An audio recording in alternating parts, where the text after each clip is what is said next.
As I say, they are legal. People who tow with an A-frame will actually prefer an A-frame to a trailer.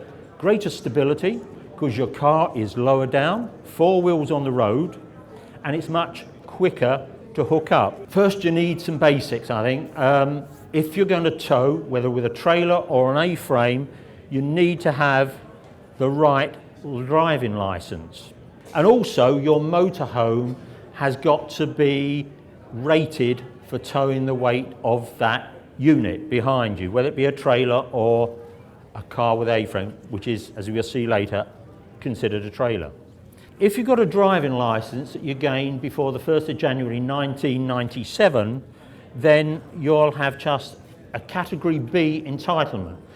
But the driving license entitlement of B says you can tow more than 750 as long as the combined gross vehicle weight or maximum authorised mass doesn't exceed 3,500 kilograms.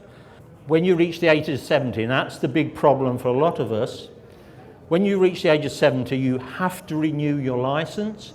If you don't fill in Form D4, which covers your medical history, then you will lose what's known as your grandfather rights, and you will drop down to having just Category B and B plus E. But there's no case history on A-frames because in the UK, no one has ever been taken to court for towing with an A-frame.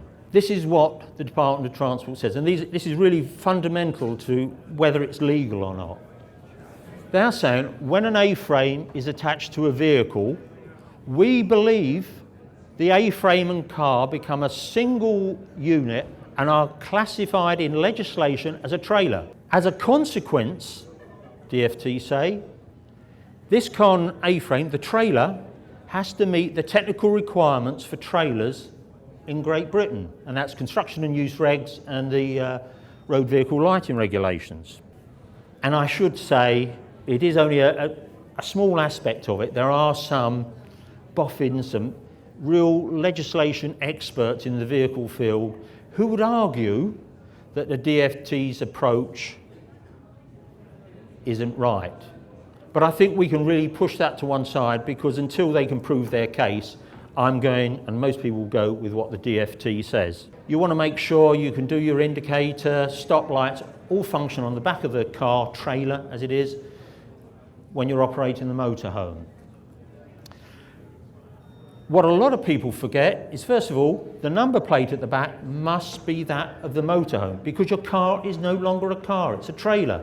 It's fundamental to trailer legislation that a trailer must have triangular reflectors. So if you don't want to get caught out by a policeman who's having a bad day, he can book you on that. Make sure you get the small things right as well. A-frame towers tell me that as long as you reverse gently and slowly with an overrun braking system on your A-frame, you can do it. The DFT say this will be very difficult to achieve on an A-frame using an overrun device.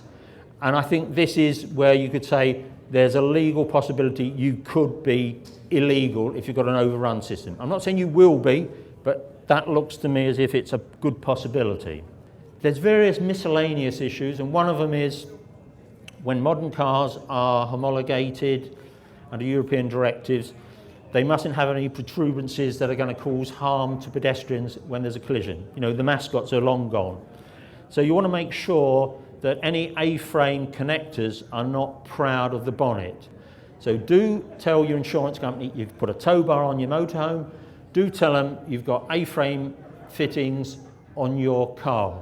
The regulations are behaviour rules as defined by the Vienna Convention and apply also therefore for foreign drivers. Now, I've not seen anything in the Vienna Convention that says anything about behavioural rules, but that's what the Austrian Department of Transport was saying.